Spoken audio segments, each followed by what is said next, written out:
Hello there.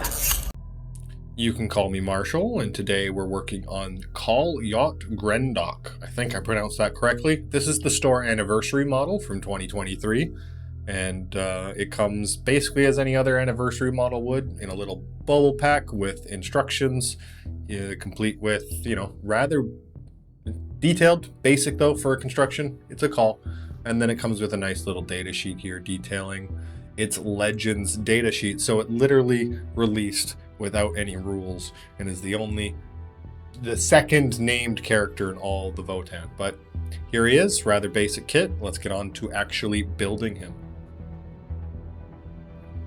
I lied, I already built him, but we can check out the various sub-assemblies here. I'd also like to say, please like and subscribe if you like the videos, and thank you very much for 102 subscribers now. I'm grateful for everybody who's watched and liked and subbed, so thank you very much. But yeah, this is the overall sub-assembly. Just a few parts: shoulder pads, arms separate, head separate too. We'll start off with the Straken Green base coat from Citadel. I'm going to use an airbrush for this, but any method of application is absolutely fine. Just get this all over the armored parts of the minis. Keep in mind that the cape and the cloth are going to be different tones, so this still takes up the majority of the front of the miniature, and very little in the back leg underneath the cape, so don't forget to paint that. Here we have it all done. Looking very good, very bright. Got a little bit too much in some of the recesses, but that will fix with a later step. My airbrush was a little clogged and threw out more paint than I wanted. As for the next step, we're going to take some Steel Legion Drab, again from Citadel, and paint the various fabric bits on the miniature, the back, the legs, and the little feet covering here.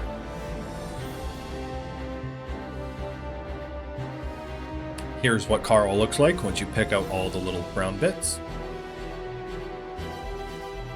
Today we're going to do a bit of recess shading, and that just involves taking a shade, in this case Athonian Camo shade, and putting it in the recesses of the miniature as opposed to all over the surfaces and relying on where the wash falls. We're just going to add extra depth to our recesses before following it up with a highlight step, and this is what we're using for the green armor panel. So do it all throughout the miniature, underneath any recess that would typically be a darker shade than what was catching the light. We're going to repeat this with some Seraphim Sepia on the brown bits, mainly the head, neck, crease leather things. I don't know what you'd call it. I guess it's padding for the void armor around the neck, but we'll get each line here, and we'll get a few of the various creases and crannies on the legs and stomach.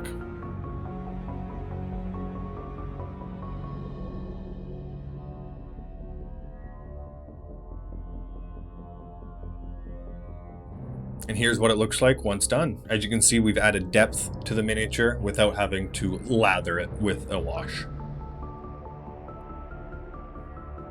Next up, we're going to use various shades of green to edge highlight all of the armor panels, starting with a light Warboss green, a darker Warboss green, going to a lighter Skarsnik green, and then eventually mixing a 50-50 mix of Skarsnik and white to pick out the extreme edges of the highlights on the armor panel. So complete this around all of the armor that the dwarf is wearing. When that's done, you'll be left with something that looks a little bit like this.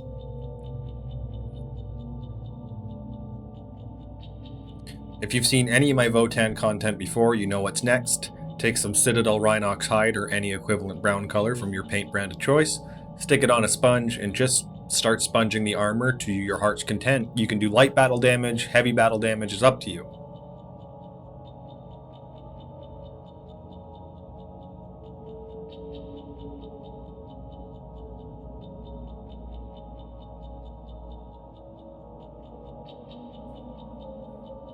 With that done, you can see the effect. Obviously the chipping is interrupting the highlight, so this is why we did the chipping after the highlight. And you can see that we still have the highlight, but we got plenty of weathering and it looks great. Off screen, I picked out the metallics using some Iron Hand steel and edge highlighting with some pure silver paint. I believe it was Stormhost silver, before giving everything a wash of Nuln oil. I also picked off the sprue tab that was on the scabbard here. Don't worry, we're going to paint that up pretty soon. But before that, we're going to pick out the cape using a base coat of Nagath Night all over the cape. And don't forget to pick out the insides of the cape, both behind the legs and behind the back bit here.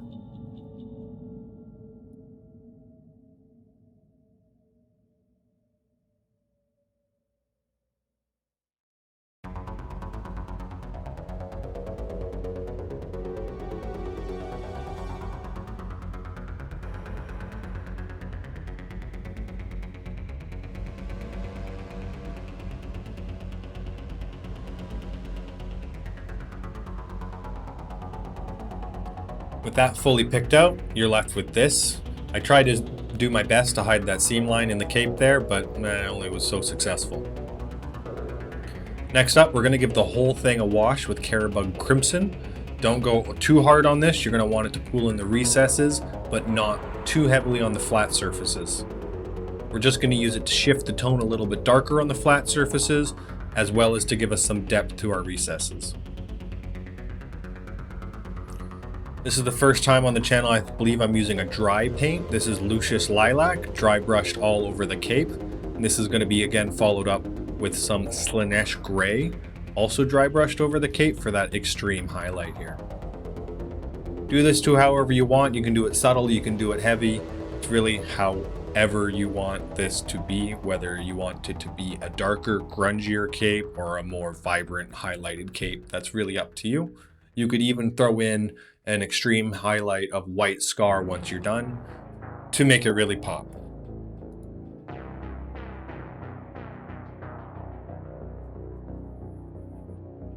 Here we are so far. We have a nice little miniature growing here. Nice little Kahl of the Urani Serta regulates. Next I'm going to pick out the gold trim here and then start working on the blade, as well as the gold trim on the belt, the lantern, the gem, as well as some other bits. Off screen, I also gave some extra shading to the kneecaps to make them darker, to stand out against the regular green. This was just done with a wash, Athonian camo shade, just all over it.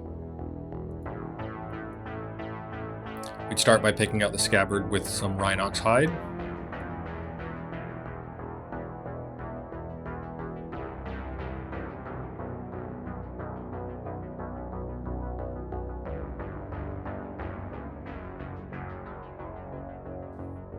I then use some Mournfang Brown to highlight the various leathers and give them some wear and tear, as well as more definition and depth. This was done also on the leather buckle strap on the back of the cape.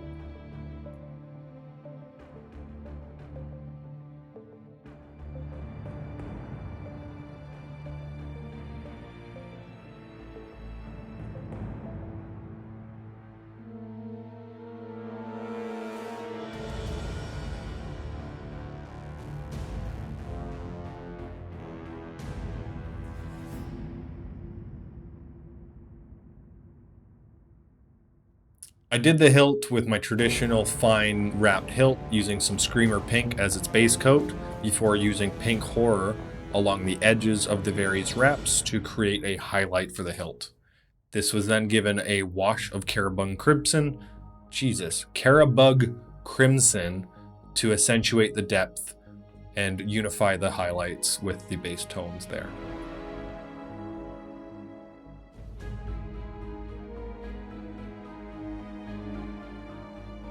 Off camera, I did the tedious work of picking out all the gold bits with some Retributor armor.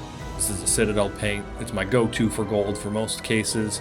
And I just picked out the belt and the various trims on the jacket there. And then this was all given a Carabug Crimson wash again to give it a more burnished look. The fun little lantern was up next, and we base coated that with white scar before giving it some Imperial Fist yellow. After letting that sit for a second or two, we took a brush loaded with some water to reactivate a layer of paint on the contrast, and then used a finger to pick out some of the base coat behind. As you can see here, we then used some white scar again to give it an extreme highlight, a little bit off-centered and to the top, to really give the lantern a more lifelike appearance without going full OSL.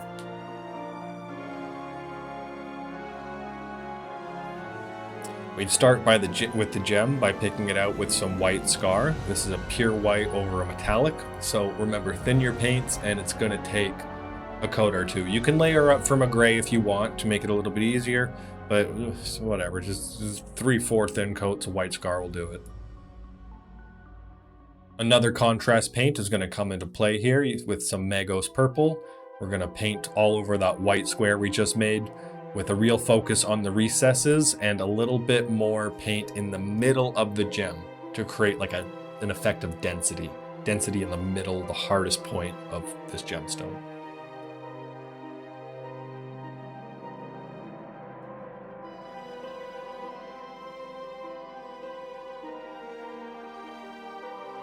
I then used some white scar mixed with some of the Magos purple wash to edge highlight the gem before using some Lucius lilac and Slanesh gray with various dry brushes to bring out some sheen to the gem.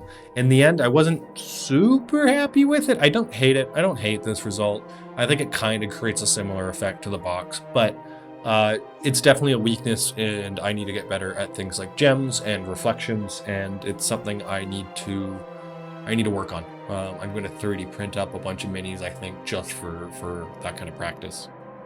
But overall, I'm quite pleased with how this is coming out so far.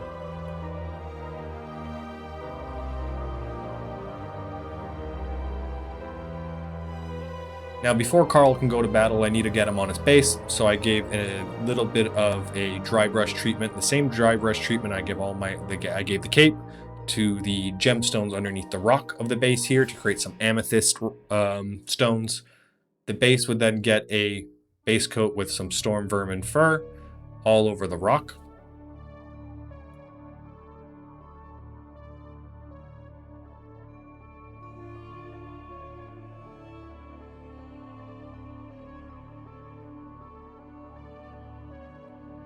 Administratum gray was then used as a dry brush all over the rock, taking care not to get any on the amethyst geodes. And then again, taking the same amount of care, we gave the whole thing a Nuln oil wash to unify the colors and bring depth to some of the recesses that might have been overbrushed from the dry brush. Retributor armor was then layered heavily throughout the entirety of the base to create the idea of an ore vein being broken into.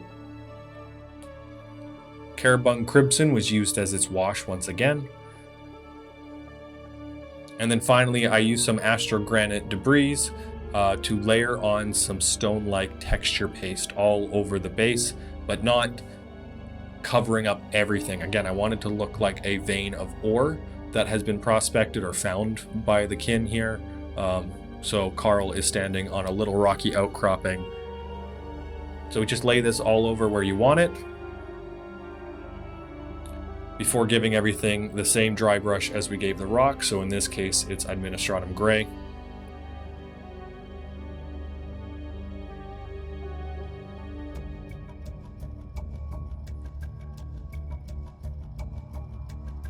And you guessed it, we're going to give this a wash with Nuln oil here.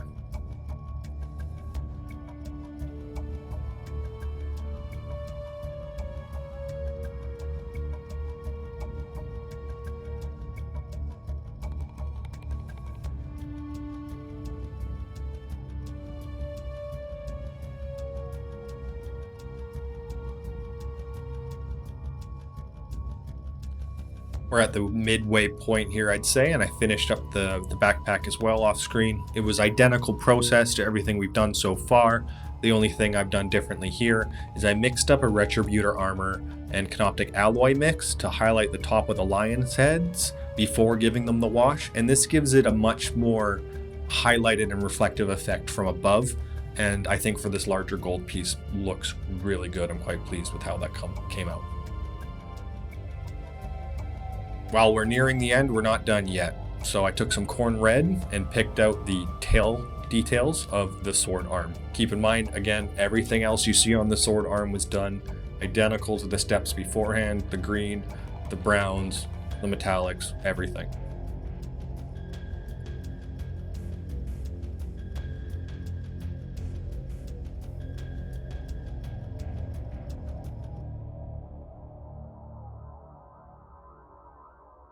Using a dry brush and some Mephiston red, we're going to pick out some highlights on the tail brush again, the sword tail brush, whatever you'd call this. I don't know what it is, a totem?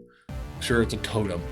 With that done, take some Wasdaka red and do the same thing over a slightly less extreme area than the previous. Repeat that process with some Wild Rider red.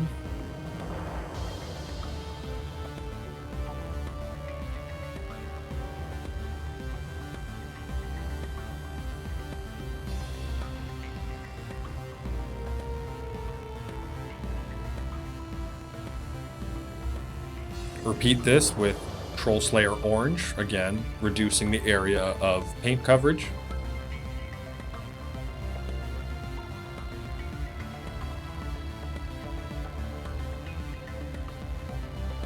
And finally, just like you're doing some crude sprines, Uriel Yellow as the final.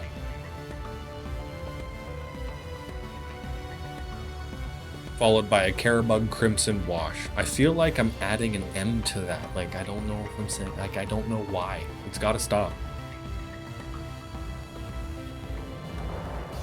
The blade was given a base coat of Nagath Night, followed by a Lucius Lilac Dry Brush. You could go more extreme with this as well, but there's another step that will add some extremity, whatever, to that highlight. With that done, I wanted it, you know, I was looking at it, I thought it was a little bit too bright, so I brought that down a little bit with some Magos Purple, the contrast just lightly over the top here, to bring some purple back to the Lucius Lilac.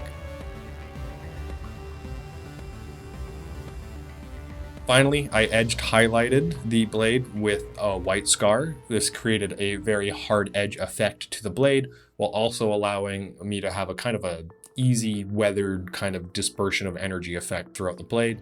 I did make one small mistake with the blade stroke, but whatever. This is energy crackling along. It doesn't have to be perfect. But what does is the pick out of the shell casings in this big bolter here. So I took some Canoptic alloy and picked out all the shells in this belt here, including the ones in the feed device that connect to his backpack. Or I guess power pack, it's not a backpack, but you know, whatever. It's a pack on his back. I think it counts. Seraphim Sepia was then used to wash these casings and to provide some depth to it. I would use the brush to basically strike off any excess, because you still want the shine on the apex of the casings. You just kind of want the wash in the recesses.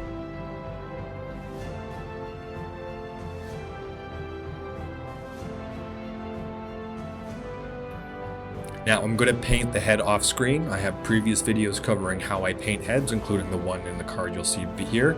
I give everything an ultra matte varnish, and you know what? I think this Parade Bat Ready Mini came out really good looking. I'm very pleased with how this has come out, and it looks very good on the shelf next to everything.